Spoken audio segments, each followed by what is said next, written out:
want to say back in 2018 when I transferred myself over from the White Rock store over to the Langley store, and Hillel was one of the first ones to actually greet me in a happy way, to make me feel welcome to the community and everything, even though I'd been living in the community for a long time. But she made me feel really welcome. She also told me her story about running. I gave her some great advice on running. She was a good listener. And she also told me about what life was like back in Iran, why she moved here. Very similar to what was happening in Afghanistan too, and what part of this event is about. And her story is a great story. So rather than reading a back of a paperback right now, so you know the end, I will introduce you to Hillel and she'll tell you her story. So Hillel. Hi everybody, my name is Hale, and this date is a little bit off because I'm pretty sure it's 2016. Oh, I mentioned.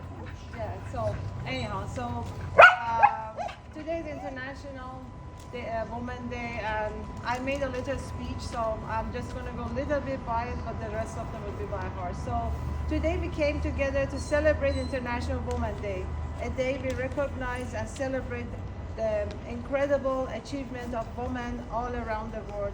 While we have made great stride in women rights and equality, there are still many challenges facing women, particularly in Iran and Afghanistan. So I'm very honored to get this opportunity to speak tonight about my experience as a woman in sport and as a person who did participate in Secret Marathon in Iran. First, I want to thank all the sponsors here today, and a little bit about me. So I have born in Iran, Tehran. In 2001, I moved to Canada. I was 26. I came to Canada because I want my kids and my next generation and generation after don't have to experience what I have experienced, and I just want to make a better life for them, so I moved here. So a little bit history, me growing up.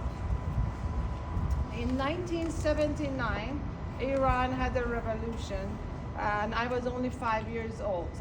When I was 8, there was an Iran and Iraq war, and I was 16 when the war finished. During the war, they created this morality police, which they start in implementing Islamic rules, particularly on women, and forcing them to do what they call Islam, which I don't believe that's what it is, on women. So the morality, the way they force it is by jailing people, torturing them, and do all sorts of not good things to women in order to teach them what they want them to call actually Islam. As a kid, things I enjoyed was playing soccer, gymnastic, swim in the ocean, sing, play an instrument, listen to Western music. I always loved Western music, I don't know why. But that was by law, that was against the law for me as a woman. I was not allowed to any of those, but a boy could. So I didn't understand. I was just a kid. I didn't get the concept of why I can't, but my cousin can do all of those. So you know what I did? I cut my hair short. I dressed like a boy, and I'd go play soccer pretending I'm a boy. And then I go in the ocean at night, put my bathing suit. When it's dark, then I go swim, because I hated to go with basically, look what I'm wearing right now, as a, with a head cover, go in the ocean. I never liked this, so I go at night. I freak my parents out, but I want to swim in the ocean. So, but they support me, and I was grateful of all the things they did for me in order to make me follow my dreams. When I become a young adult, I was listening to Western music. I made a happy face jacket. Literally, it was just a smiley face, a smile, and a 2 dots on the back of my jacket. And I was hiking, and I got arrested because I was listening to Western music and I had happy face. They took me to 4 jails that day, and they put me in the jail with criminal, with prostitute. I was only 18 years old, and I was just hiking. I was like a sport activity, so I was hiking by myself. So I couldn't call my parents. There was no cell phone. They didn't give me any coin. They took everything I had. And they didn't. So by midnight, they finally let me call my parents. Of course, they're freaking out. What happened to me? Where did I go? Right? They know I was hiking, but they couldn't find me. So that was a day that I decided I would never ever let my kid experience this because I was not doing anything wrong. So fast forward. I love running. I have lost count, but I have done over 20 marathons in the last 10 years. In 2017, I was going to Iran. This is my sister here. Her baby was born, and I wanted to go see her newborn baby. So and one of my friends at the party, she asked me, you're so obsessed with marathon. Have you looked at if there's any marathon around there in Dubai, in Turkey, or in Iran? You just did. And I said, I never thought of it. Let me Google. So I looked, and there was, believe it or not, there was a marathon in Tehran for women and men for the first time ever. I was like, this is like winning a lottery. I'm participating in such a great event. So I registered. And I extended my trip.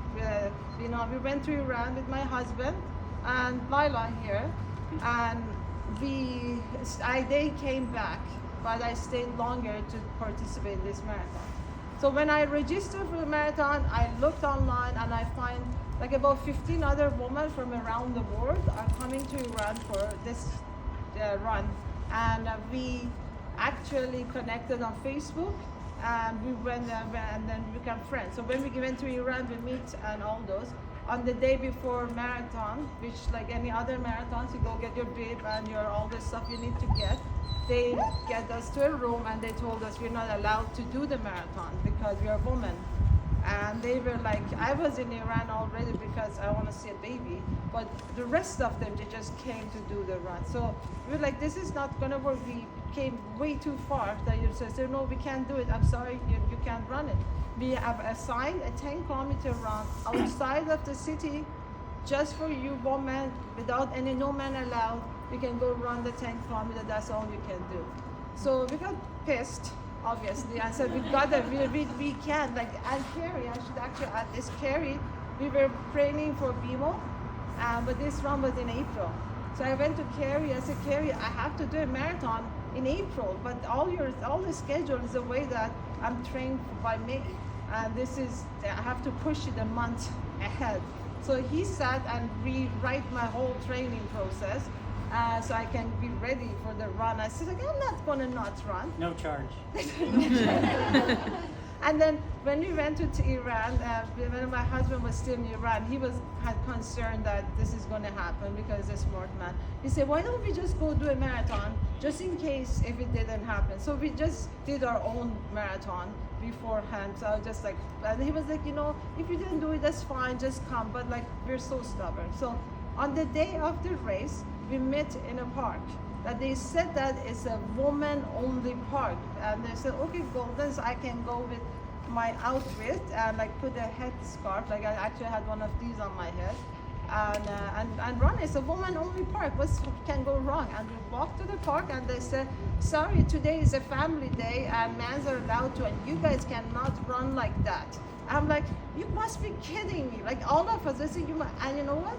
I had a Canadian flag with me, and if I'm running in Canada, I'm all worried about overdressing, and if I wear this, I'm get overheated. None of this was a concern. I just want to do the run. So I wrapped the flag around me, and I'm just tied at my waist, and we just went in the park, and it was a really hilly park. We started running around the park. They said, well, you're not allowed to run around the park. Here is this corner, 700 meters. It was quite elevated. Just run as much as you want here, but don't come to the rest of the park. So we did 32 kilometers of that 700-meter elevated. And it was a challenge. We did it. It was boring going over and over 700 meters. But you know what's the fun part is people start getting giving their attention to us. And like, what are you guys doing? I said, well, this is what we are doing. So they start bringing us food and tea and they start keep feeding us. So it was actually quite the experience. And then we all gathered, we got a cab and run. We have to go out of town to make it to the 10-kilometer base because we want to finish it over there. So we all went there, and then we did the 10K. And after it was finished, the organizer took us to the side quietly, just to 15 of us, and they said that, you know, just because you guys did this, we still recognize and we'll give you your medal that we gave it to the men. And the medal says on it the Tehran Run. And this is the shirt that I actually wore that day. They gave this to me. And they said Tehran Run. And that is because, I don't know if you know the history of marathon. Marathon started when Persian Empire lost to Greek. And this one guy started running from a Persian Empire to Greek, which was 42-kilometer distance. And then that's how marathon started. So Iran basically losing to Greek. So Iranians took pride to name the run marathon, which is something that they lost. So they call it Tehran Run. So I got my medal, which was kind of cool. And but the one thing I have to say, the night before marathon, I called Duncan and I was like crying. I said, should I do this? What if they arrest me? What if they kill? I can't afford not coming back to Canada. What am I supposed to do if they arrest me? You have nothing. You can do nothing for me. And anyhow, he said, go, do it. Don't worry. It's gonna be all good. I did it, and luckily nothing bad happened to me. But it was a good experience. We all came back to our own countries. We all have made a report about it, and we made a history for ourselves. And right now there are still not allowing women to run. So hopefully one day that happens. You know. Thank you. Woo!